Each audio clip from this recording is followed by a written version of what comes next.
Assalamualaikum warahmatullahi wabarakatuh. Ibarat Rasulullah bersabda sallallahu alaihi wasallam, aku tidak pernah menyaksikan ada suatu pemandangan yang lebih mengerikan, yang lebih dahsyat, lebih berat dibandingkan dengan pemandangan alam kubur.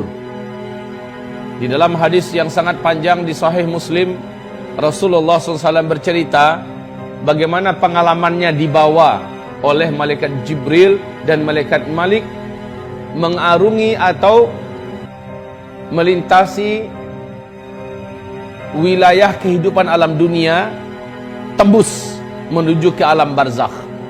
Rasulullah melihat pemandangan-pemandangan. Makanya kata beliau dalam hadis pertama tadi, aku belum pernah menyaksikan ada pemandangan yang lebih mengerikan, yang lebih menakutkan, melebihi pemandangan alam kubur. Faman naja minhu fama ba'dahu aisar. Siapa yang selamat di alam kubur, kehidupan setelahnya baginya adalah ringan dan mudah. Faman lam yamju minhu fama ba'dahu asyad. Siapa yang di alam kuburnya ternyata dia banyak masalah, siapa yang di alam kuburnya dia ternyata banyak mengalami tekanan, siksaan apalagi, maka kehidupan setelah itu asyad, adalah lebih dahsyat baginya, lebih berat untuknya. Wal tanzur nafsun ma qaddamat lighad. Hendaknya setiap jiwa merenung kembali perjalanan dalam kehidupan ini, untuk dia bisa menilai dirinya akan diperlakukan seperti apa kelak di seberang kematiannya. Kehidupan ini adalah kehidupan yang singkat, wahai hamba-hamba Allah. Kehidupan yang singkat. Kenapa demikian? Urut-urutannya, kata Rasulullah SAW, kehidupan di alam rahim sempit dan waktunya cuma 9 bulan. Ketika orang itu lahir, dia berpindah kehidupan yang lebih lapang sedikit. Betul tidak? Dunia ini yang terbentang, yang bisa kita pergi ke timur, ke barat dengan pesawat segala macamnya, dan umurnya juga lebih lapang sedikit, yaitu bisa 60 tahun, bisa 63 tahun, paling banter hanya 80-90 tahunan begitu, kurang lebih. Sedikit sekali yang lewat dari 100 tahun. Lalu setelah itu dia mati. Kehidupan yang dia hadapi setelah kematian itu jauh lebih panjang, dan ke alamnya jauh lebih luas dan lapang. Makin kesini makin mengembang.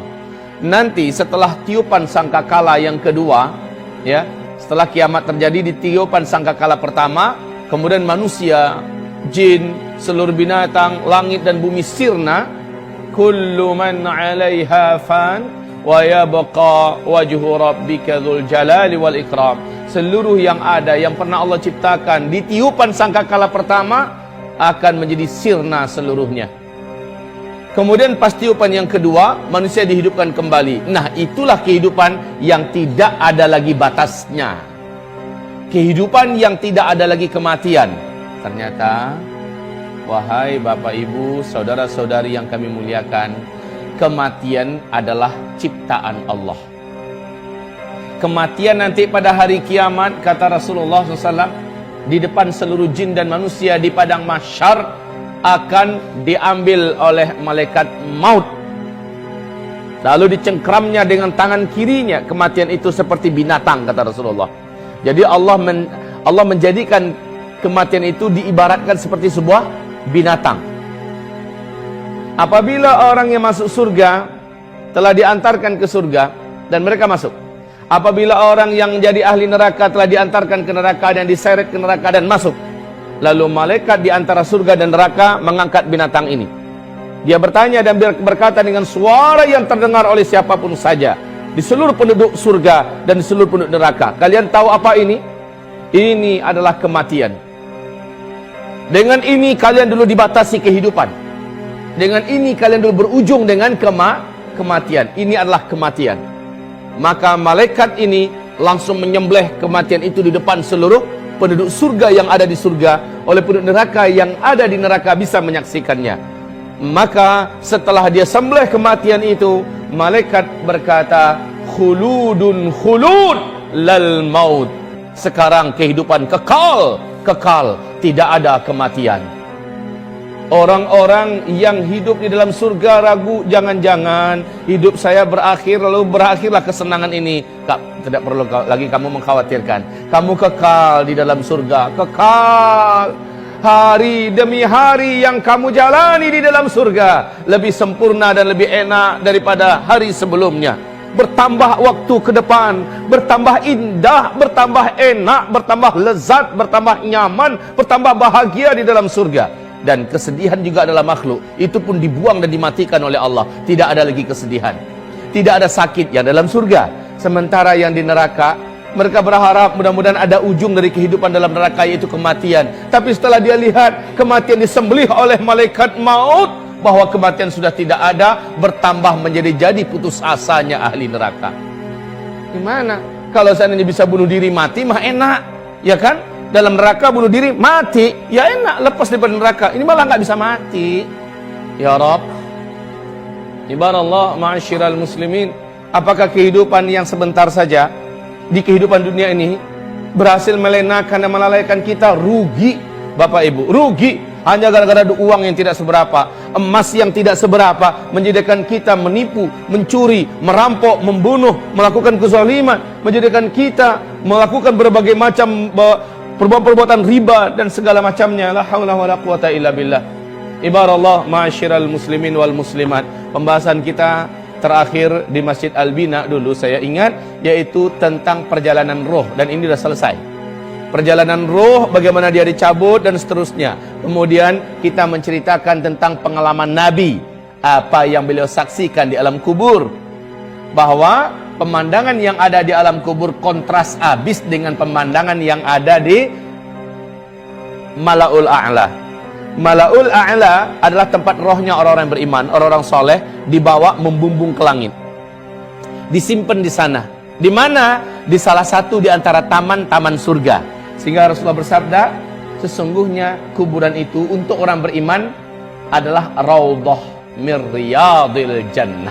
Satu taman di antara taman-taman tempat transit kita loh Pak. Orang beriman tempat transitnya menjelang sangkakala pertama ditiup, yaitu di taman surga. Belum masuk, baru sebatas tamannya doang, ya, belum masuk lagi ke surga, karena masuk surganya ntar habis tiupan yang kedua, ya, kita dibangkitkan, urusan padang mahsyar selesai, kemudian kita digiring menuju ke titian. Apabila selamat di titian, kita nyampe di seberang, dibukakan pintu-pintu surga, masuk, baru setelah itu halal bagi kita masuk surga. Menjelang kiamat, yang terjadi bukannya masuk surga dulu, tetapi diletakkan di wilayah transit, yaitu salah satu taman di antara taman-taman surga. Di dunia ini untuk dapat ke taman yang sangat indah, karcis dan ongkos masuk saja mahal, dan kita akan selfie-selfiean di sana, foto-foto, ya, menghabiskan waktu. Sementara di sana sambil nunggu kiamat, subhanallah, angin surga, rumput surga, batang-batang surga, tumbuhan surga yang sifatnya taman-taman surga, mala ainun ra'at, mata enggak pernah menyaksikan ada yang seindah itu di dunia. Wala udhun sami'at, telinga juga enggak pernah dengar. Dalam sejarah kisah khayalan dongeng pun enggak akan sampai. Wala khatara ala qalbin bashar. Sampai kapan? Sampai menunggu sangkakala pertama ditiup. Jadi tempat transitnya, siapa yang paling tinggi posisinya di alam kubur atau alam barzakh, di a'la, di Mala'ul A'la itu. Jadi ada levelnya. Mala'ul A'la, ya, inilah tempatnya orang-orang yang ditinggikan oleh Allah. Yang tertinggi adalah Al-A'la Illiyin. A'la Illiyin, ini yang paling tinggi dari seluruh yang tinggi-tinggi. Saya rasa, saya yakin Bapak Ibu semua sepakat dengan saya. Nggak perlulah harus di A'la Illiyin, pokoknya di Mala'ul A'la aja udah nyaman dah. Bener nggak? Amin ya Rabb. Amin ya Rabb. Semoga nanti kita bisa ketemu di sana. Ya Allah ya Rabb, ya Rabb. Dan mereka yang di sana itu Bapak Ibu tahu, persis di kehidupan dunia ini bisa saling bual-bual. Kalau bahasa orang Malaysia, berbual-bual, ngobrol-ngobrol, cerita-cerita. Bu, Ibu dulu tinggal di mana di dunia? Oh, saya di sudutnya Sunda, sebelah sana. Ya, Pak, Bapak tinggal dulu di mana? Saat itu Bapak Ibu yang kami muliakan, halal bagi kita untuk berbicara tentang masa lalu di kehidupan dunia. Tetapi yang enggak nyampe di sana ditanyain, Kamu kan si Fulana yang tetangga saya di rumah saya. Iya, betul. Kamu kan udah ninggalnya kapan? 2 minggu yang lalu. Masya Allah, kok saya nggak tahu ya? Kamu aja yang sibuk. Terus anak-anak saya gimana pas kamu tinggalin? Loh, nggak ketemu sama kamu? Enggak. Anak kamu udah meninggal duluan sebelum saya 3 bulan yang lalu dalam tragedi kecelakaan. Lalu dicari database-nya, gitu loh kita nanti di Malaul A'la dicari database-nya. Kok anak saya nggak ada, di mana posisinya? Maka tahulah orang tua atau kita yang sudah meninggal dan letaknya di tempat yang mulia itu, anak kita bukan di situ tempatnya, tapi di mana? Asfalas safilin.